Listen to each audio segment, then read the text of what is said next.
어떻게 만나셨나요? 제가 이제 20살 때, 그때 이제 20살이 되었으니까, 이제 중고등학교 때 못 해봤던 머리 염색을 하고 싶었어요. 그러니까 빨간 머리로 염색을 했는데요. 지금 옛날 이제 도족부의 사진이 빨간색 머리로 염색이 되어 있을 겁니다. 보면, 그때 이제 대구 동성로에서 이제 젊음의 어떤 그걸 이제 느끼고 있는 어떤 6월 달이었던 것 같아요. 그때 6월 지방선거하는 날이었는데요.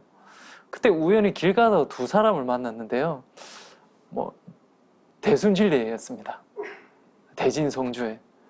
그래가지고 그 사람들이 저에게 무슨 이야기를 했냐면, 조상님이 엄덕이 있어 보이신다고.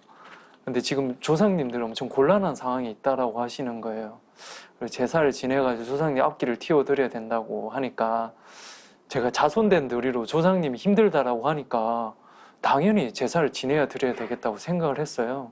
얼마 드냐니까 막 30만 원 있으면 된다 그러시더라고. 그래서 내가 이제 20살 때 돈을 많이 모았어요. 한 150만 원 정도 모았어요. 20살 때, 그때 어린 나이에.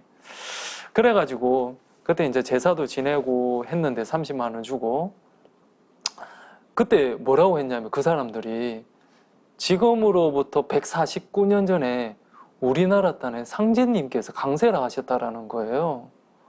인류를 구원하기 위해서. 그것도 우리나라 땅에. 그 말에 엄청난 충격을 받았거든요, 제가. 그때부터 그 말 한마디에 머리가 쭈삣쭈삣 서면서 엄청난 충격을 받았어요. 그래, 그 다음에 상제님이 신앙하는데, 조상님 하는데 뭘 하라니까 그때 20살 때 모았던 전 재산을 다 갖다 바쳐버렸어요. 근데 보름 있다가 인터넷에 검색하니까 진짜가 아닌 거예요. 그래서 내가 15일 만에 대순진리로 나오게 됐습니다. 그래가지고. 지금도 이렇게 착한데 그 20살 빨간 머리는 얼마나 착했을까요? 네. 그죠?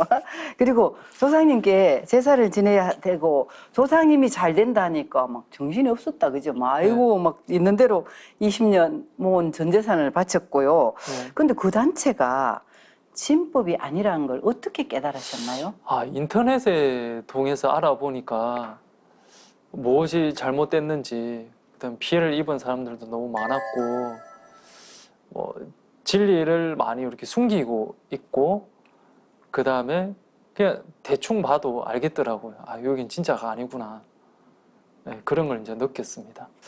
그 사이트에 있는 그 모든 글들을 읽으셨고, 그리고 이제 상제님이 오셨다. 이거는 정말 큰 감동이었거든요. 네. 그래가지고 뭐 이렇게 찾아보시고 정산도와 인연이 되셨나요?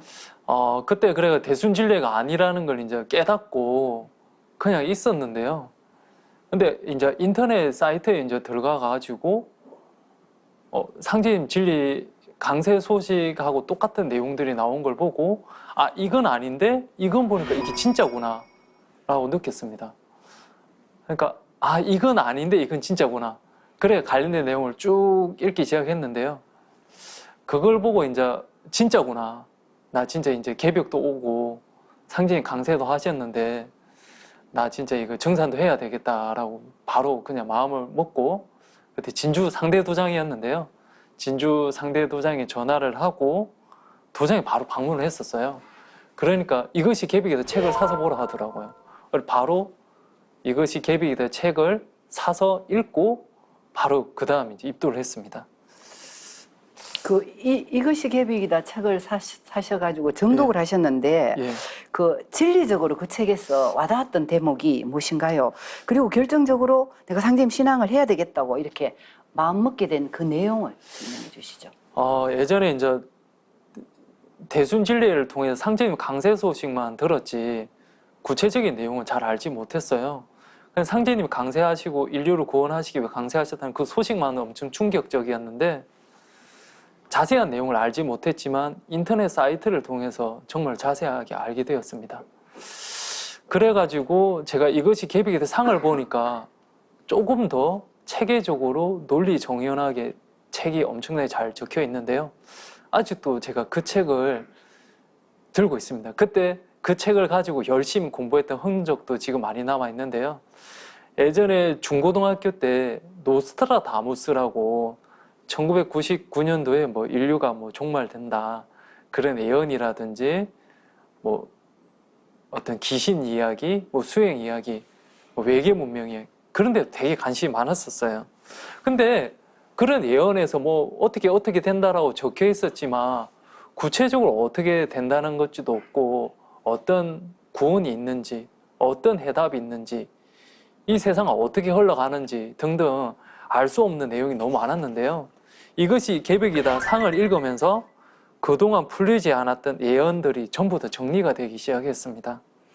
그래서 앞으로 닥칠 개벽 실제 상황이라든지 증산도에서 말하는 구원에 대해서도 이것이 개벽이다 책을 통해서 알게 되었습니다. 원래도 예언에 관심이 있으셨고, 예. 뭐, 신명세계나, 특히나 그 예언 쪽에는 관심이 많으셨네, 그죠? 예. 그리고 모든 예언의 공통점이 바로 앞으로 큰 변혁이 온다는 것과 예. 그 변혁에서 상제님께서 인류를 구원하시기 위해서 인간으로 오셨다. 이걸 알게 되는 거잖아, 그죠? 그리고 예. 앞으로 닥치는 그 변혁을 기성 종교에서는 종말이라고 얘기하지만 정산도에서는 개벽이라고 하거든요. 예. 그리고 본인이 보신 책이 이것이 개벽이다. 개벽이다. 그 책이잖아요. 예. 그러면서 이 개벽은 종말이 아니라 새롭게 시작한다는 그런 개벽의 메시지, 희망의 메시지를 접하고 상제님 신앙을 결심하게 되셨군요. 그죠? 예. 그러면서 이제 이렇게 신앙을 직접 하시고 도장에 직접 방문하셨고 이래가지고 그러면 그 책도 보셨고 예언하고 맞아졌고 그리고 가장 중요한 건 여기에는 법방이 있었다는 거잖아. 그죠? 그렇습니다. 그렇죠. 구원, 그 법방. 구원이 예, 그렇죠. 구원, 법방이. 그러니까 기독교, 불교, 유교의 구원이 있는 게 아니다. 증산도의 구원이 있구나라고 알게 되었습니다. 그리고 믿음이 이렇게 더 굳건해진 그런 계기라면 보통 상제님 도전 말씀에 이런 말씀이 있는데요.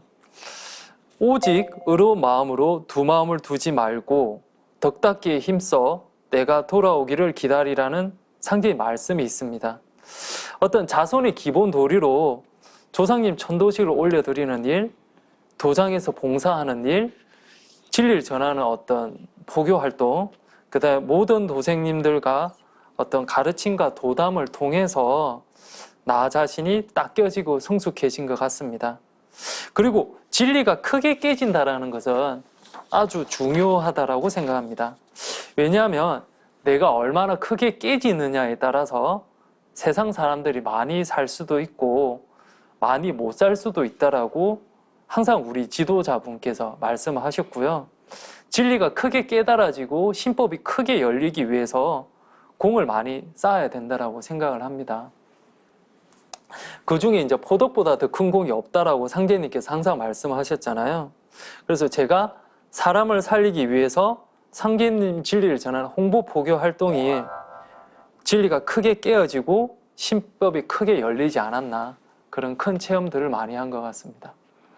담당님은 도장에 계실 때 도장 봉사도 참 많이 하시고 예. 홍보 활동도 많이 하시고 예. 그죠? 그 모든 일이 이렇게 믿음이 굳건해진 그런 계기가 된 것 같습니다. 예. 지 불행이면 반 불효부지라 알고도 행하지 않으면 도리어 알지 못하는 것만 못하다.